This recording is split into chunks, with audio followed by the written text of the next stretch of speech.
মাটির মূর্তি চ্যানেলে সকল বন্ধুদের জানাই স্বাগতম।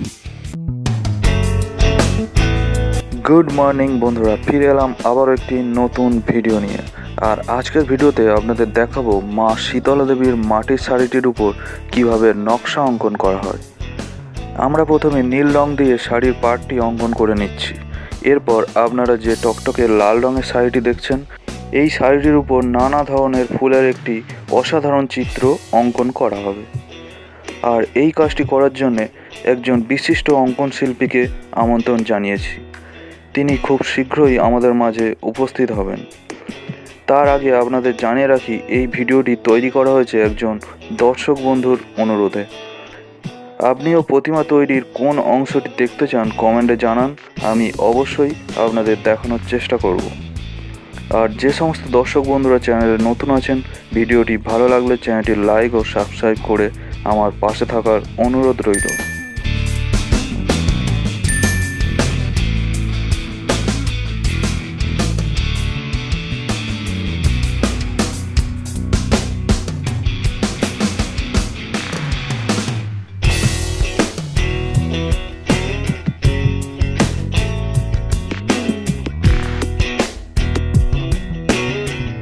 এবার আপনাদের মাঝে উপস্থিত হয়েছে বিশিষ্ট অঙ্কন শিল্পী রাজুদা। আর রাজুদার হাসিটা কিন্তু আমার অসাধারণ লাগে। রাজুদা, তোমার হাসিটা কি দেখলেন? কি সুন্দর। এখানে প্রথমে সাদা রঙের একটি বর্ডার কেটে নেওয়া হচ্ছে পাড়ের উপর। আর এখানে যে কালারগুলি ব্যবহার করা হচ্ছে সবই ফেব্রিক কালার, যাতে কালারটি ভালোভাবে মাটির উপরে ফুটে ওঠে। আপনারা ভিডিওটি স্কিপ না করে রাজুদার সম্পূর্ণ হাতের কাজটি দেখতে থাকুন।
দীর্ঘ সময় অপেক্ষার পর আমাদের শীতলা দেবীর শাড়িটি ডিজাইনের কাজ সম্পূর্ণ হয়েছে।